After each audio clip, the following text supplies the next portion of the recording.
I hope that's the first thing that shows up is me being like, Better than me stretching my face. all right, well, it looks like we are officially live in the Facebook group. So woohoo! It Woo! is, yeah, it's day 2 of Spotlight on the Shadow Seekers. For anybody who didn't get to catch it yesterday, this is a week-long series that I'm doing where I'm interviewing people who've gone through both Create Your Light Academy and Radiate Your Light Academy to talk about their experience in the programs and to actually go through where they're at, why they chose shadow work. And then we're just going to kind of take whatever curveballs this conversation just throws at us, because it doesn't need to be so formal. So today I'm excited to have on my lovely witchy Philly girl, Jacky Whitaker Giosso. I'm so obsessed with you. I'm so glad that you're here today. Thank you for having me. Okay, so we were just talking about something really funny before we started. So I feel like let's start there and just like continue that conversation. We were talking about how like before getting into the spiritual world, we like loved sports and we were so into it. And Jacky's wearing a 76ers jacket right now. And then like since diving into spiritual stuff, it's like it took a weird curve. So talk about it. What were you saying before? Yeah, like I just well, you pointed out my jacket, and I used to love sports, and it's not that I hate them or anything right now. But I was so into sports growing up. I had a lot of guy friends, so we played basketball all the time, watch sports. My dad, I always watched the Eagles with him, and we beef with my mom because she was, Cowboys fan. So you can just imagine my household. So, yeah, exactly. So, and then with my husband, I took on that with him, and I just really enjoyed sports. I mean, I remember the one time when we first got together, he was like, I'll give you $100 every Sunday. You can go shopping. I'll watch sports. And I was like, well, what if I want to watch sports with you? He's like, wait, you do? And I'm like, yeah.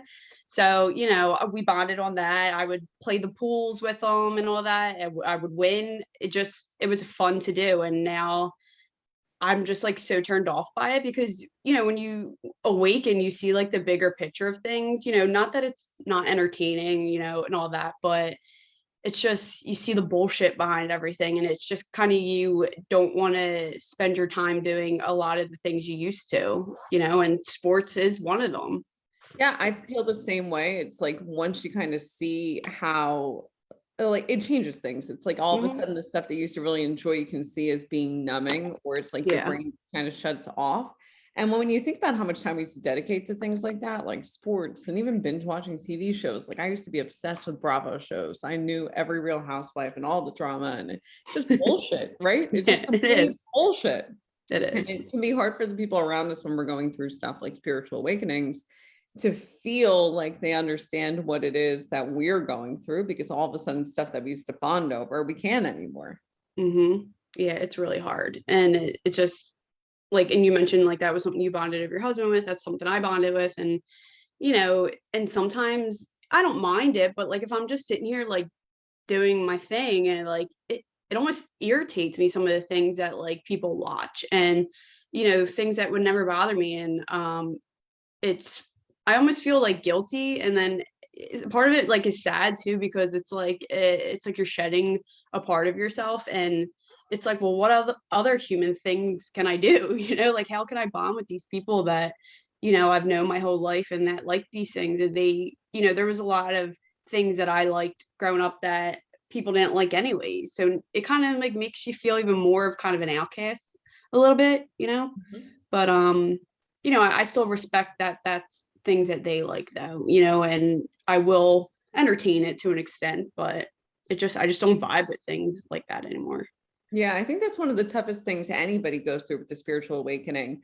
I saw somebody post something yesterday, and this is someone I really respect in the spiritual community. So I always keep an open mind whenever she posts something, especially if it triggers me. And one of the things that she said was that when you're going through spiritual awakening, it doesn't have to be hard. It doesn't have to feel like loss. It doesn't have to feel like a shedding. But for me, it did. Yeah. And it felt like all those things. It felt like a loss of a lot of the people that I had really strong connections with, because we stopped having really intense connections the way we did before. And they're still around. It's just different. I think one of the things that I was thinking is you just have to find a new way to tether yourself to this world. Like you have to find new ways of creating those connections and relating, because it's going to shift. There's no way it won't. I know you feel like that too.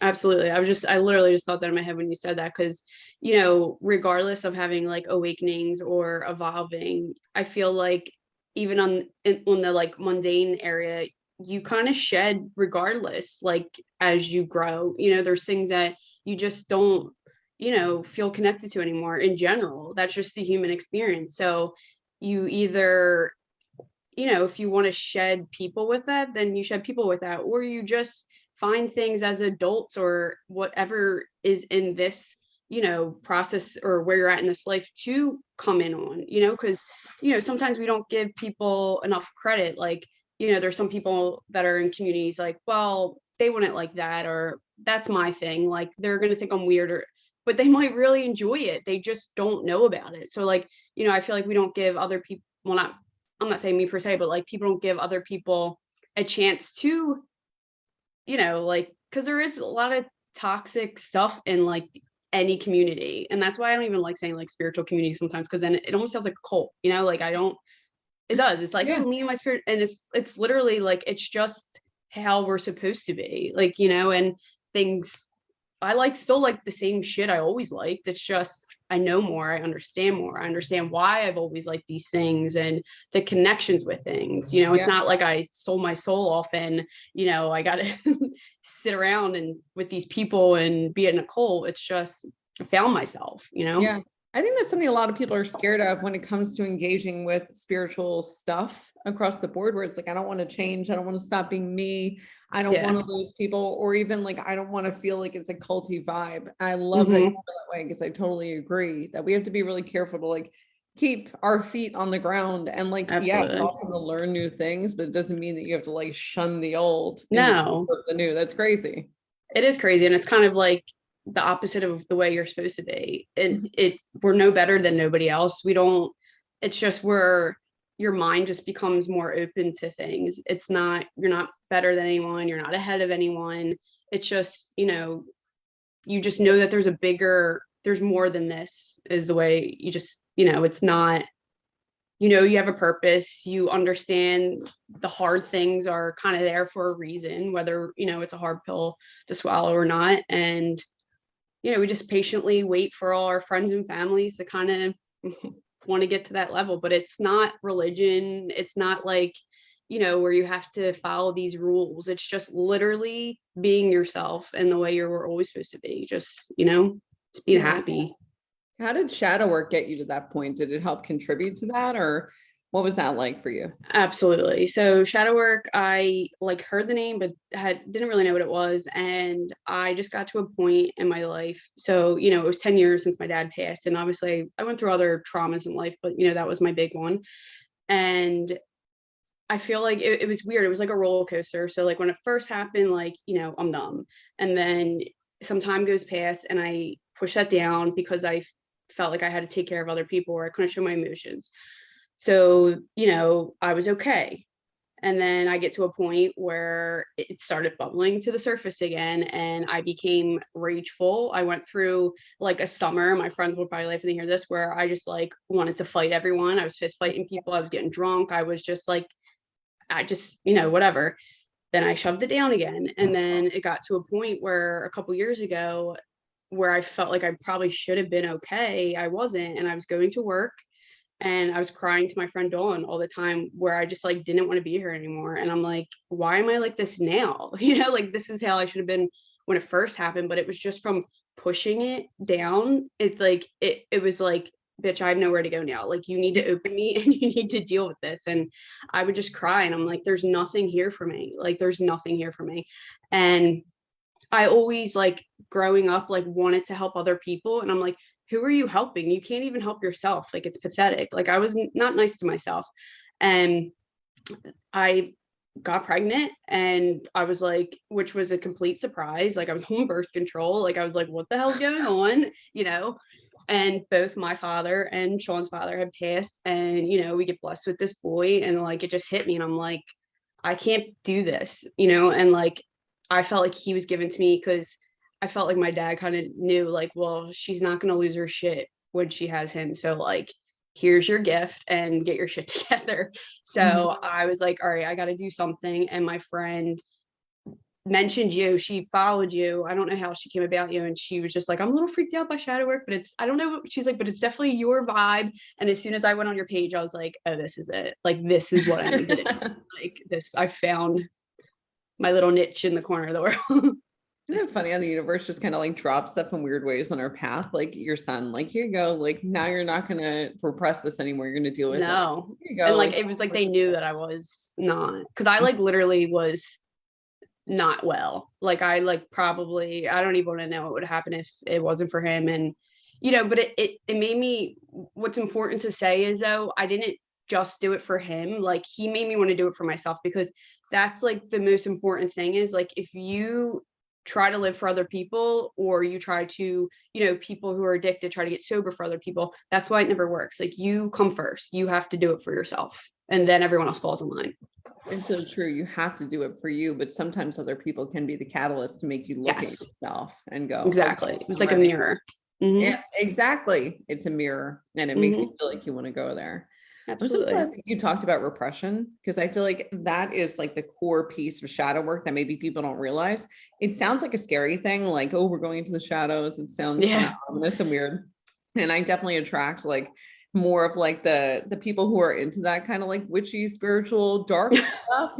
Yeah. And that was always me too. Like my hair's naturally black. I dye it blonde for past life reasons, which we've talked about. And it's like, it's one of those things where like, yeah, on a lot of ways it is that. And in other ways, it really is just the normal part of our lives. We all repress. We all bury stuff. We all push it down and push it down and push it down. And eventually it's going to get to a point where you can't push stuff down anymore. Like you just, you're not able to do it. Your body physically cannot hold any more trauma. And so if you have a big thing happen, like the loss of a parent, especially in the way that you face that, it takes up a lot of space, cognitively, emotionally, and physically. It takes up a lot of space. And then, which means that you just have that much less room for other stuff. And so your cup is already full. Anything else is going to make it run over. And that becomes a problem. And that's why repression is so bad, because anything you're pushing, it just accumulates and builds on top of it. And it has to go somewhere. Exactly. Yep. It shows up no matter how you try to push it down, eventually it catches up to you. And it shows up in weird ways, like in anger and getting into fights, which actually happened for me too. I used to get into fights, and maybe it's just a Philly thing. I was like, it definitely has to do with it. I mean, it might not be like the full thing, but we are, you know, product of our environment. But it's important to know that that happens for everybody, and it can show up in weird ways. Like maybe it showed up as being angry and fighting for us, but for somebody else, it could be like random bouts of depression where it hits out of nowhere and it's like you can't get out of bed for 2 weeks. Or it could be like spontaneous tears where it's like, I don't know why I'm crying, and it just keeps showing up for me, and it keeps showing up over and over and over again, and I don't know how to get out of it. So when you started doing shadow work, what was that like for you to kind of go like, you know what, let's face this, let's deal with what happened and go for it?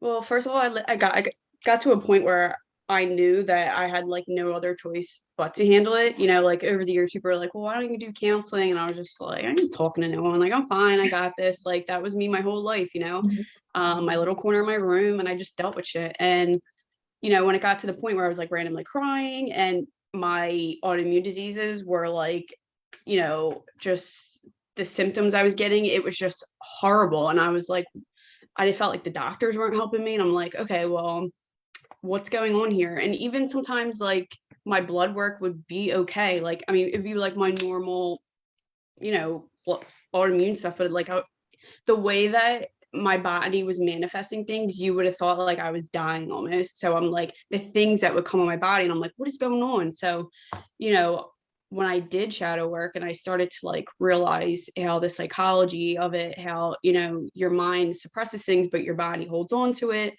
And, you know, how it's not just this life, it's lifetimes of stuff. And, you know, just how things tie together, like it made sense to me. Like my trauma was literally growing and like from inside out. And like it got to a point where it had nowhere to go. So it was starting to manifest any way that it could on me. And it was like showing me like, hey, deal with me. Like, this is not good, you know? And when I started diving into, you know, the shadow work and the journal prompts and the past lives, it was just amazing to see, you know, patterns that I carry on, you know, it was empowering because I saw people I was in past lives who were bad as shit, you know, and they were brought to me now to show me like, hone in this power, like you're not powerless, like you are a bad bitch, like you have a life to live, like, you know, just do it. And it was amazing. And I feel like a lot of people,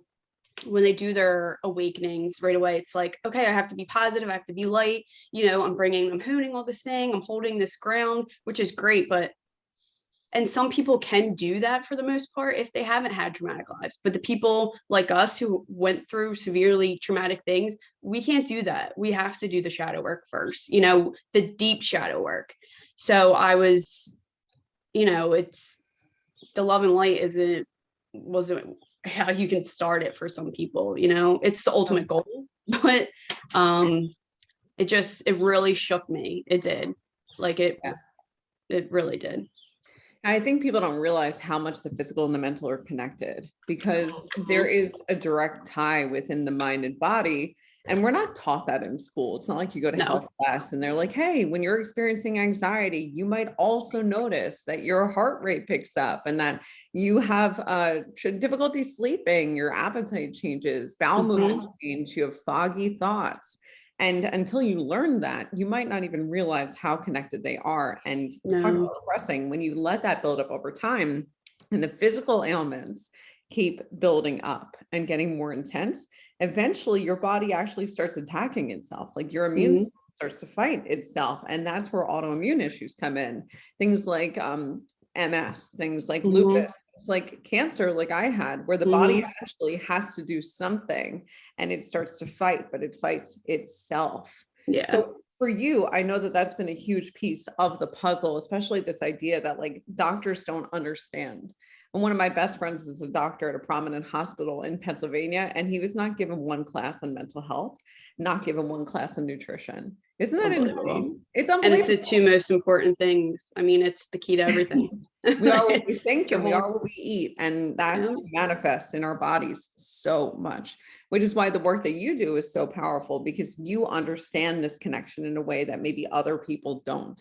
You've seen it from both sides, both as a practitioner and also as somebody who lives it. So you can bridge that gap really beautifully. Absolutely. And it just shows you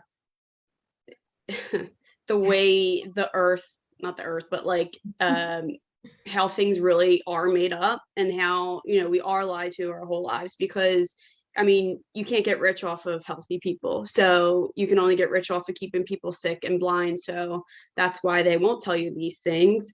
And, you know, God bless and kudos to all the doctors out there. They're amazing people, but they're missing this vital information.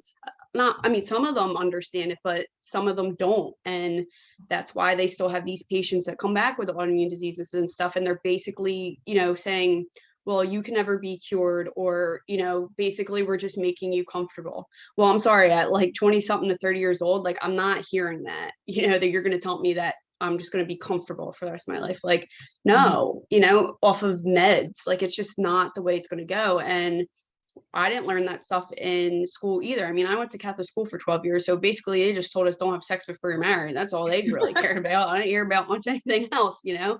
So that definitely wasn't part of my curriculum. And it's just reading these books about, and for the people who like are like, well, I don't believe in spirituality. Well, the science psychology version, I mean, it's right there in front of your face. It's legit that what you have in your mind literally, you know, manifests in your body. It's so if you don't want to go for the spiritual route, we'll go for the science of it, because it's legit. Yeah, there's a couple of books and researchers that I like to recommend to people who are really on the science side and want to see the proof and the evidence. Easiest one, I have it sitting right next to me, is The Body Keeps the Score by Dr. Bessel. Yeah, because he actually talks about that connection. But there's another person who I love even more. His work is Dr. Stephen Porges, and he does polyvagal theory. And it is that connection between the brain and the body and exactly how it manifests and what it does. And again, all these things are just like little pieces of the puzzle, because then there's other people like Dr. Tom O'Brien, who deals with the fact that everything that we eat impacts the way that we feel. So like gluten can cause infertility, and we don't know that. And dairy can cause issues with your thyroid. if your body is attacking that part of the immune system. But we don't know that. And everybody's given little pieces of information. Nobody's given everything. Therapists don't know everything. Doctors don't know everything. We don't know everything. And our job, I feel like in so many ways, is to just collect as much of this information as we can so we can figure it out. And it's a pain in the ass to do that, to try and pull all these pieces together. But I feel like shadow work's cool for that reason, because the stuff that's important to you and your journey in this lifetime is going to come through to you in shadow work. Whatever is most important for you to see, you will see, because that's what your guides are going to show you, period, every single time. Absolutely. And so you can pull out all the extraneous stuff and focus on what's important for you. So for you, it's been past lives, right? That's been such a huge piece of Yeah, I love the past lives. And it is true, because, you know, we're all maybe collectively have the same end game goal in mind, but we're all going to kind of get there in different ways. And even us who are, you know, doing the shadow work to get people there, we're still going to get different. We're not all going to get the same information completely. Like there's things you're going to pull in, and then there's things that I'm going to pull in, and then we're going to work together to deliver it, because, you know, there's things that's just our roles. Like there's areas that we're all kind of supposed, like the puzzles, to bring them together. So, which is fun to see too, because there's just so many ways to like obtain this information, whether it is the past lives, meditation, the Akashic records, you know, just communicating with the different realms. And they just have so much information, and they're like literally waiting on bated breath for people to just be like, okay, I'm ready to listen, you know, don't be an asshole. So they're just waiting there, and it is beautiful, because we do have ignored them for so long. And there's things that happen in life where, you know, you've had those moments and where you're like, whoa, like that couldn't have been a coincidence. Like, no, it wasn't a coincidence. Like they're literally screaming for us to just listen, you know, and they're amazing for the things they help us with. They really Absolutely. are. Yeah, it's all just whatever it is that we need, and they give us weird ways to get to that stuff. So when you were in the Clarity Club, we're in the Clarity Club right now. When you were in Create Your Light Academy and going through the meditations, can you actually speak to the fact that you saw something so different than the other women who were going through it with you, and how we dealt with that? Yeah, I mean, it's funny, you're all doing the same meditation, you know, whether it's, you know, someone, we had like womb space ones, you know, all different like style meditations that you would do, and then we would all, you know, explain what we saw at the end, and it was like always like this bizarre shit, and it was all different, and which is crazy what the mind picks up. And when you first do it, you're like, there's no way that I saw that, you know, like you're just kind of like, okay. But the things that people pick up and how different it is, it just, there's no way to like deny the truth in it. And I mean, the things that I would see, so what was the first one? So the first one was like a trauma one that we all did. And I went back to my house like the day my dad passed, and like, which was weird, because in my meditation I saw, like, it was like that day, and I saw these like, I said, you're going to open up a door to your trauma, and I opened up my front door and like saw like ambulance and stuff. And that morning when I opened up the door, I seen like daddy long legs in like real life at my door. And that was significant, one, because daddy, you know, the name, and two, like I used to collect them when I was younger and like let them crawl on me like a little creep, and you know, me and my dad would go in the woods and go looking for daddy long legs and stuff. So to have like that meditation, and then like what happened earlier, like it was just proof that like there was something bigger to this, and like, you know, you are seeing what you're seeing, like you are healing. And you know, going back to my first past life when I was the witch and stuff, you know, that was, we found out like my brother in that life was really my youngest nephew. Like that still gives me goosebumps. I know, it was crazy. And life session. It was wild. And like for you to confirm that, because you knew too, you're like, is there someone in your life now that like is in this? And well, obviously worded a little better than that. And I was like, one of my nephews. And and I said my younger, like we said it like the same time, and I'm like, yeah, my younger nephew.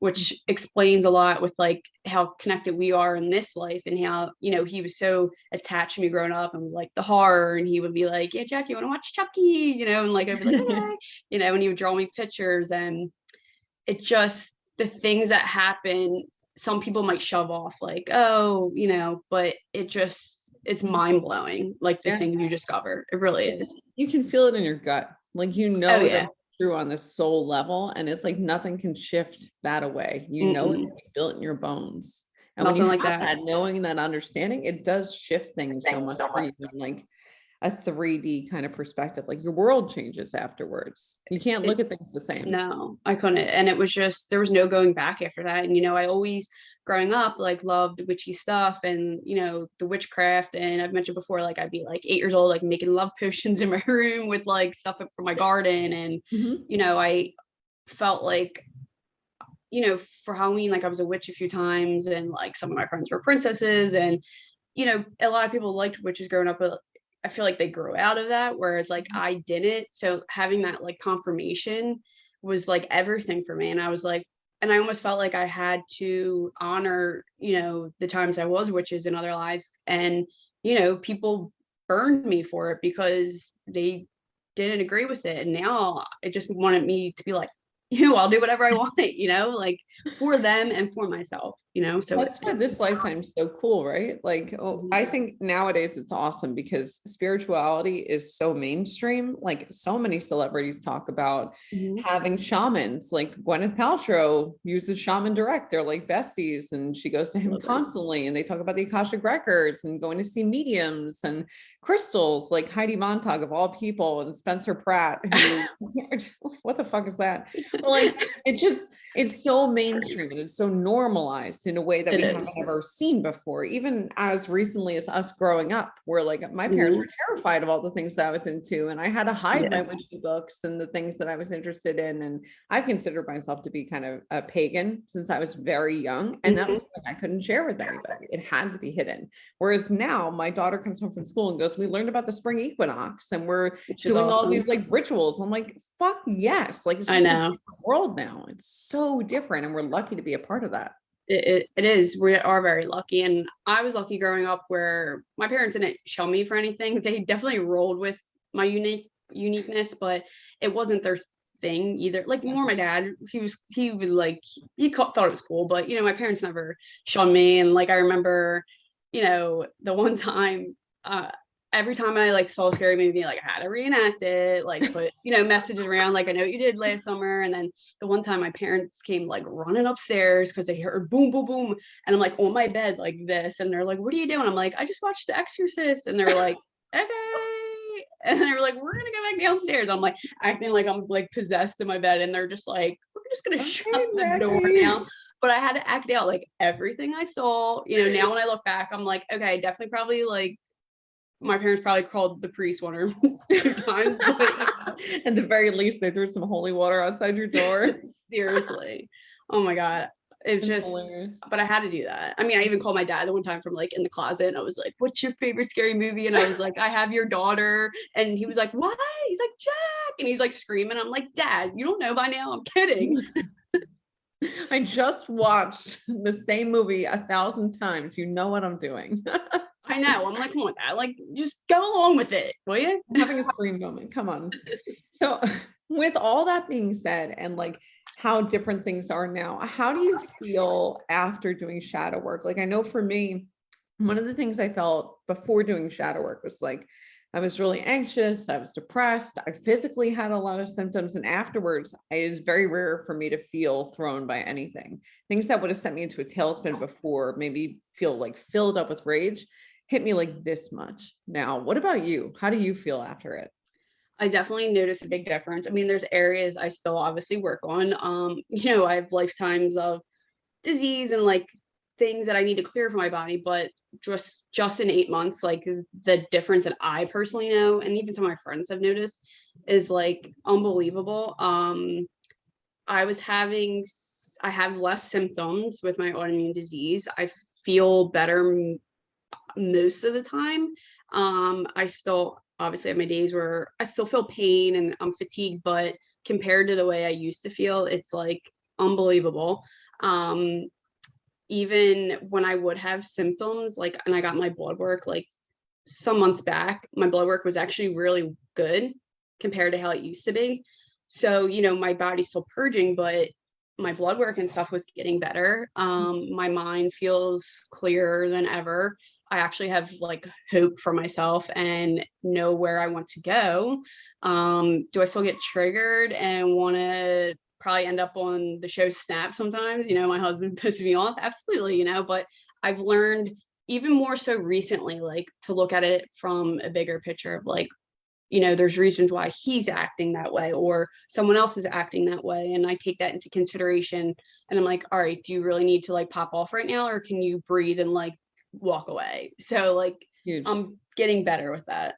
Yeah. And all the meditations that we do are recorded. So you can do them over and over and over again. So that purging that we do during Create Your Light Academy, it doesn't end there. It keeps going. And we have this strong support network of people who are like sisters now. Yeah. And which is like the best part. It really is. It is like one of those things that I was talking about this with Colleen yesterday, where like I never intended it for that to be like the main thing. And I feel like now for me, that's the main thing, because when Absolutely. you do this, you do this really intense work with people and you go to these depths that it's like, it just forces you to really open yourself up and be raw and vulnerable with people. And you can't help but not like totally fall in love with all the people that you're doing it with, and just know like they're always going to be there for you no matter what. Absolutely. And they're the people that you are in the group with are put there at the same time as you for many reasons, which we have found out we've had past lives together. It's not a coincidence. Never. And when you're going through this, a lot of times the closest people around you don't understand. So, having that extra support and people going through what you're going through for you and, vice versa, it's just like a beautiful thing to have that. It really. All right. Well, then let's wrap it up with one more question. So if anybody who's watching this is thinking about joining Create Your Light, what would you tell them? I would tell them, if you even feel it, that little bit of pull towards it, to do it. I know we're known for second guessing ourselves. We always find excuses to not do something that's probably better for us, but then we'll go spend the money somewhere else. I understand, pricing wise, oh, I can't do it right now. Just do it. Because a lot of times people have money, and they say they don't. I will tell you that I literally had no money. I was in overdraft. Danielle can attest for this. Racked up credit cards. I mean, I had nothing, and I had a little bit of room on my credit cards, and then actually got a check in the mail, and I was going to give it to my husband for the house, and I was just like, I need this for a program that I really want to do, and he was like, go for it. And like, I went to the bank, I got all the signs from the universe every time, and I made it work. So if you even have that little bit of a pull that you're so stuck, but you need to change your life and you do this, because this is everything and you're everything. So invest in yourself. Yes. And everybody, you need to have that feeling about yourself. You have to feel like you are the most worthy. You're the one who you need to put yourself first every fucking time. You Absolutely. Yeah. I'm learning. I so much. I love you too. Thank you for coming on and doing this with me. We didn't even get to go into all the amazing stuff that you're doing. So tell everybody how they can find you, what you're doing right now. I was planning on wearing my jacket, my Shadow Seekers jacket, but everybody's have to wait for my Instagram post, because I went and did a photo shoot with this jacket. I can't wait to see that. Oh my God. I'm waiting for the pictures to come back. I keep bugging the photographer like, Heather, let's go. Oh, I always hate waiting for pictures, but right now I'm just kind of 333. Woo! Right now I'm just kind of getting my bearings together. I actually, after my Akashic session, they were just like, just be. You don't have to keep doing, stop being such a Capricorn, like stop digging at the shit you planted. It's going to happen. So right now I'm just kind of like getting my programs together that I want to release. But so I will have them coming out probably like in the summer, definitely by Halloween. I want to like drop some cool stuff. You have to launch it in Halloween. I definitely, yes, absolutely. But I'm just like making my candles, doing my witchcraft, getting more into that. Just trying to figure out how I want to deliver my shadow work program. But you can follow me on Instagram at jwitgeo333. I am on TikTok also. I need to get better at that. And that's at Philly Hood Witch. I love And that. I think that's it. But just look out for me because it's coming. Oh, it's coming. And then the one thing you haven't mentioned that's gonna come, because I won't let you not do it, is she's going to write a book one day about her Yes. amazing life, because her stories are just unbelievable. Like Thank you. chills every time you hear them. So one day I actually am going to start that this summer. So you better. yeah, probably like next month actually. So yes, look out for my book too. Hell yes. All right, guys. Thank you so much for watching day 2 of Spotlight on the Shadow Seekers. Jacky, thank you for coming on. I love you. And if you guys have any questions for her, just post them here in this comments thread. She's happy to answer anything, and make sure you give her a follow on all those platforms. And I'll see you guys tomorrow at 3 p.m. Eastern Standard Time. Bye, everybody. Peace.